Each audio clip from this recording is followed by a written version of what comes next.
Are you making one of these 5 common live streaming mistakes? Let's find out, and then let's fix that.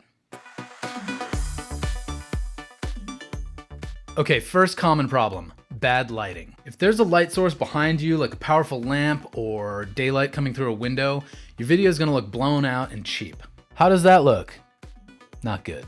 Either move the light or move where you're sitting.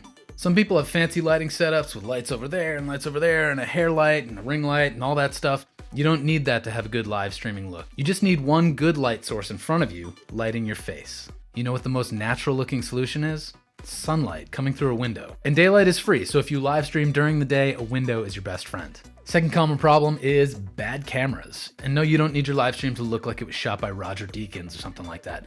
Most new iPhones are fine, most new webcams are fine. But if it's the built-in camera on an old laptop or you have an ancient smartphone, your live streams are probably gonna look pixelated or blurry or both. So think about getting a better webcam or a better smartphone.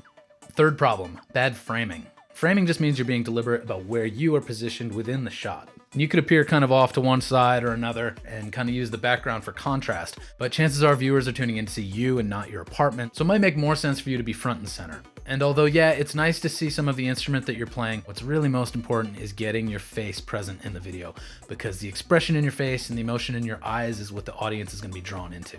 One other thing about framing is that if your camera is defaulted to mirror mode, where the video is flipped around, we don't want to view your Venmo sign and your PayPal sign and have to read it backwards, so make sure you flip that around before you press go live. Like, can you read that?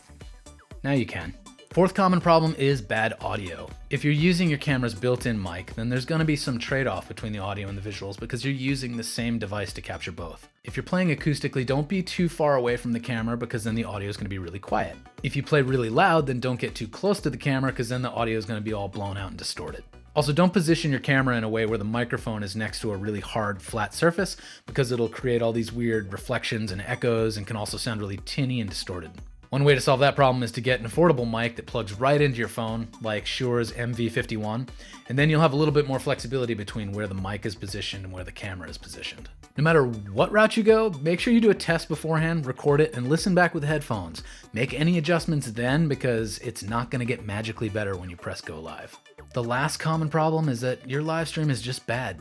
And I don't mean that your songs are bad or that you're a bad performer. It's just that live streaming is a really strange mode of performance, and even though it's supposed to be more casual than a concert, it has this effect of making us feel even more under the spotlight, more exposed, more vulnerable. When you first go live and no one's watching for that first minute, it can feel like an eternity, and again, it's a downward spiral if we get too much in our heads. So a couple things on this point. You're not going to get better without practice, so just go live. Yes, you'll make mistakes. Yes, you'll feel awkward. That's fine.